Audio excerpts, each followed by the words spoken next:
Dans un contexte marqué par la menace terroriste qui sévit depuis plusieurs années en Afrique subsaharienne, le général Abdourahmane Tiani, président du CNSP, au pouvoir au Niger, a effectué une visite historique au Burkina Faso. Cette visite marque son premier déplacement à l'étranger depuis sa prise de fonction. Aujourd'hui, nous nous rendons à Ouagadougou pour suivre de près cet événement majeur.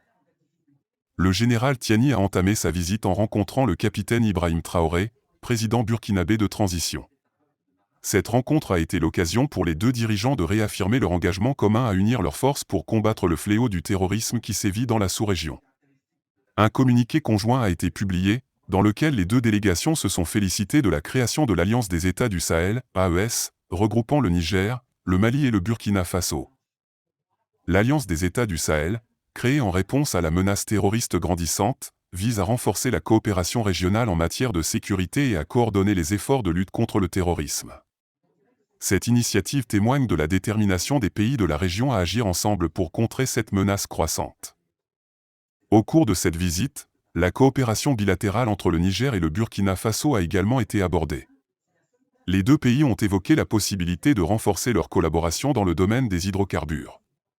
Cette coopération économique revêt une importance capitale pour la stabilité et le développement de la région, en permettant de diversifier les ressources et de promouvoir la croissance économique. Avant de se rendre à Ouagadougou, le général Abdourahmane Tiani s'est rendu à Bamako, la capitale malienne, pour rencontrer le colonel Assimi Goïta.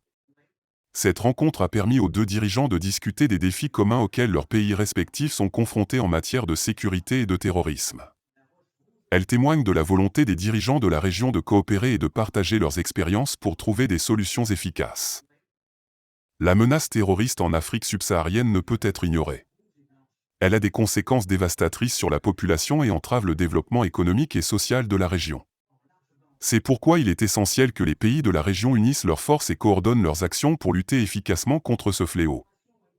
N'oubliez pas de vous abonner et surtout de cliquer sur la cloche de notification.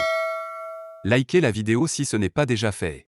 Laissez aussi votre point de vue en commentaire.